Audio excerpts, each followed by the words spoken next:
Hi everyone, Mr. Yan here. Today, you're going to learn about the ethnic drums in...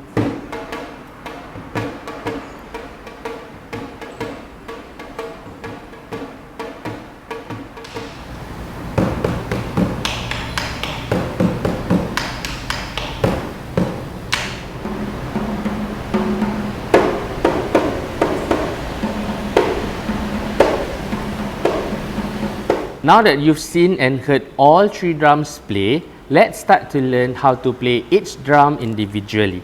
We'll start off with the Indian drums or the dole. The two sticks are daga and tili. For the daga, we play at the skin side. For the tili, we play at the plastic side. Now is the Chinese drums. There are two places for you to hit. You can hit them in the middle on the skin. The next place for you to hit is at the rims, which is here. We're going to learn about the kompang. Kompang can produce two different sounds. Bing sound.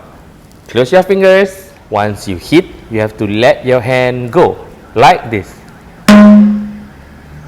The pang sound. Spread your finger towards the middle of the kompang. Once you hit it, you have to let it go to create an echo, like this.